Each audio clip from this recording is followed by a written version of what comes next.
Is your social media account on life support? Like just a bunch of pre-downloaded graphics or things that you've made in Canva? If it is, rest assured you're probably in the majority of other youth workers or even church communication, social media managers who know that there's more for social, but you just don't have the capacity or the bandwidth or maybe the desire to take it to that next level. But in this video, what I want to do is I want to help you take your social media from broadcasting a message to engaging a message. And in the video playlist that we've been currently in, linked right here at the top of the screen if you're watching here on YouTube, we've been talking about communicating in your church, communicating with better church announcements. And one of the key elements and areas that I think a lot of churches wrongfully default to is posting their announcements to social media. And that's where you're just broadcasting about you. But I want to shift your strategy to engagement.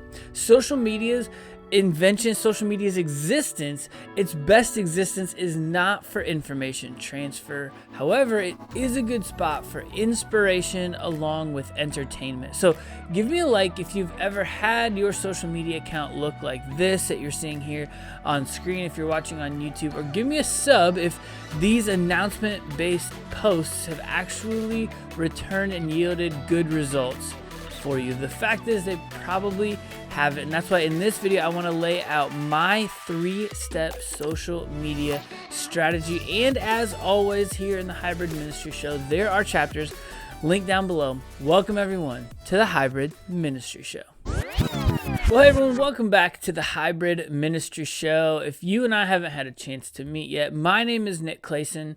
I've been in youth ministry for 14 years, and I've always known and seen the importance of a social or a digital media existence and a presence. However, COVID really ushered that in, and as sort of a result of what COVID did, not only like around me, but in me, I decided I see churches going a certain direction and down a certain path, and I want to be a voice that has something to say about it. And interestingly enough, I was on a live stream not too long ago, if you want to go check it out, with Download Youth Ministry, and Josh was like, "Why are you the guy we're talking to?" And I said, it's interesting because I just started recording videos in my guest bedroom early in the morning, and here I am now on a live stream answering more questions to other people. But it was because I was so passionate about this idea of social and digital media. And so I don't think that when we're just posting announcements that we're doing, first of all, any service to our social platforms, to the algorithms, nor are we really serving our audience, especially on social, in a discovery era where people stumble upon accounts that they've never seen before. But your Canva graphic for the chili cook-off that's only getting a handful of likes, that's not being discovered by anybody new, nor even probably your current church members. And so you're really just making double the amount of work for you. And we've been discussing that in the last 3 videos about more effective communication, where I laid out better communication strategies for all churches and youth ministries. But in this video, what I want to do is I want to say, okay, so if that's what you're supposed to do, if you're supposed to kind of lean in on email and lean in on your website and lean in on social for inspiration and entertainment, what exactly should you be posting? I'm glad you asked. I have 3 steps for everyone in their social media. It's a 3-step social media checklist. Step number 1 is make sure that your website is up to date. I've said that in every single video so far that we've been in this playlist, and it's true because when you take away social as an avenue for announcements, or when you reduce your amount of stage announcements, there still has to be a full-bodied, one-stop, robust shop for your church people to fall to. And I think the best spot for that is your church website. In the first video, we talked about the difference between Netflix TV and cable TV. And so when your website is a great spot, it can be a Netflix type location, an on-demand type location, rather than Hopefully they see the graphic that has the info on social media. Hopefully they saved the email that you sent with the registration link. Hopefully they're just have a photographic or, whatever the audio version of that is, memory from your stage announcement to do exactly what you want them to do in that moment. And if any people don't have those things, they're just in deep trouble. However, if you have a great website, none of those things matter as much, at least on the information side, right? You can still inspire them with a stage announcement. You can still be witty on social media, and you can still send a awesome email, but your website is the place where they can go to for that information that they really need to download and also move toward action. Okay. And so as we've been talking about, I can actually, if that's something anyone's interested in, I can actually do that for you. I can build a website for you one time, or you can kind of contract me to just come on and run that on an ongoing basis, as well as even potentially we can explore what it would look like for me to run that plus your social media. But step number one, regardless of if it's me, regardless of if you use NUCLEUS, which I recommend, your website just very simply needs to be up to date. I don't care what you use. I don't care who you use. I don't care how you get it there, but make sure your website is good and thorough and up to date. Okay, that's the first step in the social media strategy process. Let's move on here to step number two. So your website kind of being up to date, that sort of satisfies the first check in the process, and that also makes what I'm going to recommend here on social, which is the second step here. The second step is you kind of want to become enamored with shorts, reels, TikTok style videos, because when your website is good, you don't have to worry about the information. So now you can leave that behind and you can now move ahead towards the era that social is really made for and meant for. And so quick trip down history and memory lane. 2020, TikTok ushered in this new era of social called the discovery era. It was made popular with an app called TikTok. It is now banned in the United States of America, at least in the App Store right now. But TikTok brought in this brand new style and archetype of video. In fact, it was so popular that not even 4 years later, according to VIDIQ, 90% of the internet's traffic is found on short form vertical based video, because every other platform then was trying to catch up and keep up with this brand new one called TikTok. Shorts, Reels, Facebook has them, Instagram has them, YouTube has them, and even other places like Twitter, if you're even on there, it'll be on a video, you'll be watching a video and it'll auto scroll to the next one. They even built in the scrolling type functionality, and there's a couple of pieces of relevant things with it. First of all, it's video based and it's short and it's quippy and it's fun. But secondly, like I said earlier, it's that discovery era. If you jump on Reels on Instagram, or if you jump on your TikTok For You page, more than, I think, 90% of I believe that's the stat, of the videos that you're served are from people that you've never actually even met.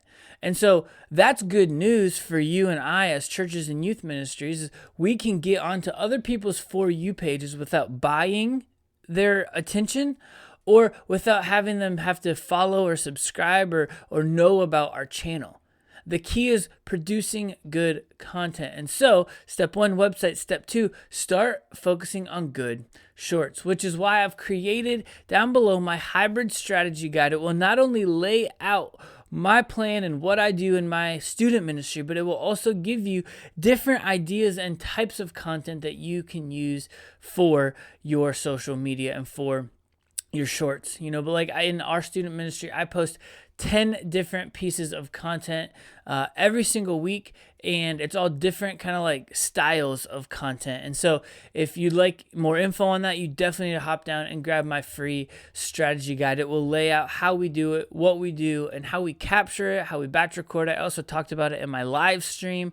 A lot of different videos on my channel will kind of unpack it. And so I'm not going to, bog you down with that info here on this video, but go check it out, go subscribe, go listen to some old podcasts, and we'll get you covered on what exactly we do. Moving on to step number 3 then is shorts are great. And if you don't have any capacity and you need to stop there and bolster your strategy and bolster your infrastructure to make that happen, then by all means do that. But then step 3, the eye on the prize for all churches and youth ministries, is you want your long form primary teaching content posted to YouTube. 90% of teenagers, according to Pew Research, are on YouTube. And so Generation Z and Generation Alpha are landing in and making YouTube home. In fact, according to a book called Meet Gen Alpha by McCrindle and Fell, they said that YouTube is actually supplanting Google as the #1 primary search engine for Generation Alpha. And so you want to be on YouTube. And if you're running your church social media for your overall church, you probably have some measure or some version of a live stream. That's great. Put that on YouTube. If your equipment is good and working, then great. Put that on YouTube. In student ministry, if you have the ability to do that, then go ahead, put that on YouTube and anywhere else you want to put it, but you definitely have to make sure that you put it on YouTube. And then if you don't have anything, which my strategy guide will lay out exactly how we do this in our environment and in our setting, we don't have any live stream equipment. And so we actually sit down before the message several weeks ahead of time, pre-record our message using a teleprompter, and we've built out a full studio. I can have all that stuff linked down below. You can check out my studio episode, and you can buy any of the stuff that we have that might be helpful for you. And I also have a Patreon where I'm talking about how I implement my hybrid strategy in my environment every single week. And that podcast is $4 a month. It's one extra bonus podcast per week. Plus, literally, I think I throw in a freebie almost every single week. So I believe that podcast is a very nominal fee for a lot of value. And so if you want to kind of go all in on this hybrid strategy, I would recommend that. But we sit down, we pre-record it, and then we post those to YouTube, trying to answer some of life's hard questions with our titles, with our tags, and even with our thumbnails. And so again, comms for you, I can help you with that. But the goal then is to take your short content and build an audience that eventually promotes and pushes people over to your long form content. That's the mecca of your social platform. And what that does is that reduces the anxiety, that reduces the pressure that is on your social channels to communicate your announcements. If your website's doing its job, then your short form content, both fun and serious, can point to and promote your long-form content, which is serious, which will also then help answer students' big questions about life and faith, regardless of if they're in your context or not, with an eye towards and with the focus on your students or your people in your context. And then just a next steps form or some way for them to respond to whatever sort of message that you have put on YouTube. And what I would recommend again is that takes us all the way back to step number 1. Make sure there's a good digital next steps form, one that's universally used and applied in all of your settings when you're teaching. And then with that link, you can just post that in the comments of a YouTube video, and your website is helping serve your holistic hybrid and digital strategy. And that is my 3-step social media process. Make sure your website's up to date. Lean into shorts. Start producing as many of them as you can that make realistic sense during your week. Just be consistent with it. Don't have a number in mind, and then all with an eye toward the prize of start posting your long form messages to YouTube. And in all of that, I can help with coaching. I can help by running it for you. I can help on my Patreon. I can help on this channel for free. So give me a subscribe if you would like to hear more about that topic. But until next time, and as always, my friends, appreciate you being here. Appreciate you trying to communicate in a digital and noisy world. But I want to encourage you to stay hybrid.